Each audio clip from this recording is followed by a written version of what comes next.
R Bindu ഇപ്പോൾ NEET വിഷയത്തിൽ പ്രതികരിക്കുകയാണ് തത്സമയം. കൃത്യമായിട്ടും വിവേകപൂർവവും നടത്തേണ്ടുന്നതായ കാര്യങ്ങളാണ്.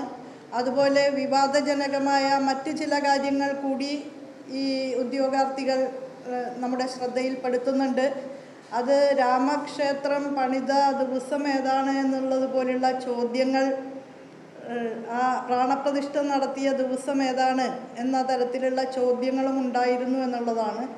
അപ്പോൾ അത്തരം കാര്യങ്ങളിലേക്ക് നമ്മൾ കടക്കുന്നത് വളരെയധികം വിവാദജനകമായിട്ടുള്ള ഒരു അന്തരീക്ഷമാണ് നമ്മുടെ നാട്ടിൽ സംജാതമാക്കുക എന്നുള്ളതാണ്.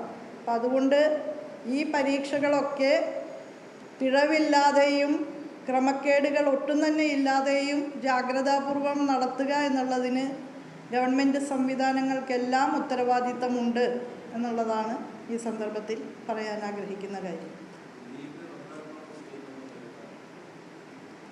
അങ്ങനെ അഭിപ്രായം ഇപ്പോൾ നമുക്ക് പറയാനാകില്ല.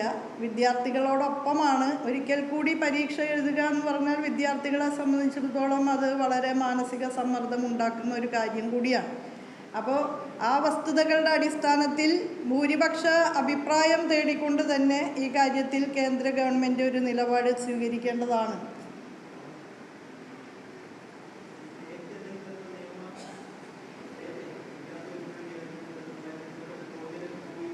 നേരത്തെ വിദ്യാർത്ഥികളുടെ ആശങ്ക പങ്കുവച്ചുകൊണ്ട് ഉന്നത വിദ്യാഭ്യാസ മന്ത്രിക്കും ഉന്നത വിദ്യാഭ്യാസ സെക്രട്ടറിക്കും കത്തയച്ചിരുന്നു. കേരളത്തിലെ ഉന്നത വിദ്യാഭ്യാസ മന്ത്രി എന്നുള്ള നിലയിൽ നീറ്റിൻ്റെ ക്രമക്കേടുകൾ പുറത്തു വന്ന സാഹചര്യത്തിൽ ഇപ്പോൾ വീണ്ടും അതിന് പുറകിലാണ് നെറ്റിൻ്റെ സ്ഥിതി എന്നുള്ളത്, അതേ വഴിയിലൂടെ പോകുന്നു എന്നുള്ളത് തീർച്ചയായും അപലപനീയമായ കാര്യം തന്നെയാണ്.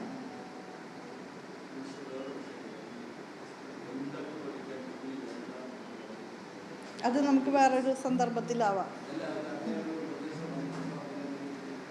അത് UGCയുടെ നിർദ്ദേശങ്ങൾ ഇപ്പോൾ പുതുതായിട്ട് വന്നിട്ടുള്ളതല്ലേ, നമുക്ക് പഠിച്ച് പറയാം.